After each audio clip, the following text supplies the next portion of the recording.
Welcome. This is Dr.Abirami from the Department of Artificial Intelligence and Data Science. Strings. We are going to have a discussion here on Java strings. What is string in Java? Actually, a string is used to store and manipulate text. It provides a string class in Java as a built-in tool that works with a sequence of characters.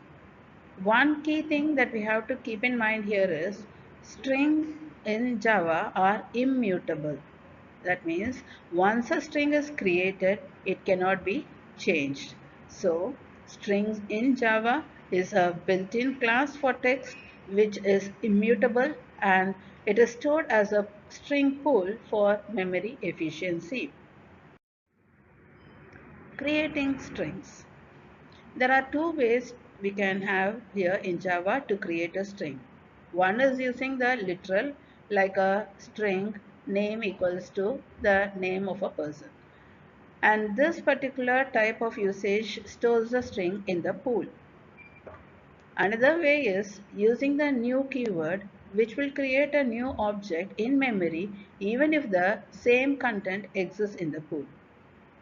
So here we have a typical example of usage of a string creation. String literal, where we have a string s equals to hello, where hello is stored in the object s of the string class. Then we have another way of storing a string s equals to new string of hello, where we create a string in the memory, that is as an object s. Literals are interned or shared when we use a new create on an object.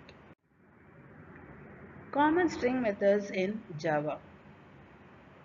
Java string class has many useful methods like the length of the string, accessing the characters, extracting a substring, and comparing the strings.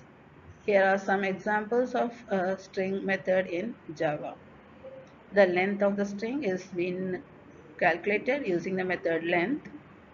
Finding a character at a specified position is being found using the method charAt index, where you will be able to get the value, that is a character at a specific index position.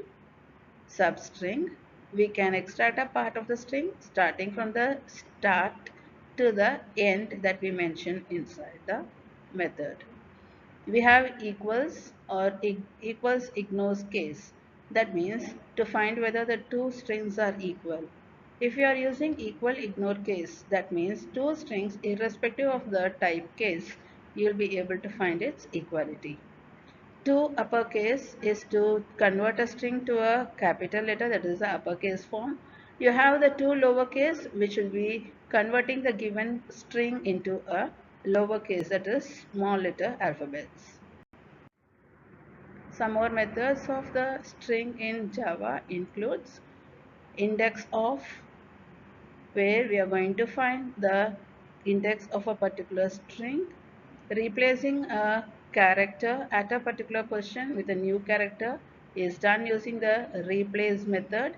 Splitting a particular regular expression is done using the split of string regx.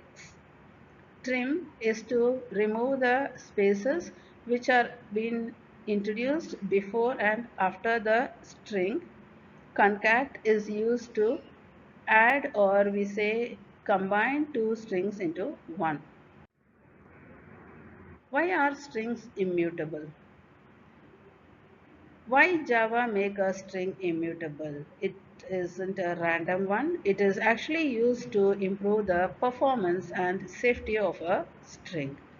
For example, if a string is used as a file path or a password, you don't want it to change accidentally or maliciously. So you have the security of a particular login being created, that is a password, to be very secure using the string. So string should be immutable, that means it should not allow for any change. Thread safety, that is no synchronization is required in a string. It enables a pool to reuse, and the string builder or string buffer can be used in Java for modifying a string. StringBuffer class. We need to modify a string using what is called as the StringBuffer class. And remember, StringBuffer class is mutable, meaning we can change the content without creating a new object on the string. Plus, this type of a string buffer class is thread safe, so it's safe to use in multi-threaded applications. An example, string buffer sb equals to new string buffer of Java, and we can add to this particular string buffer sb object and another string called rocks. So the output will be Java rocks. Thank you.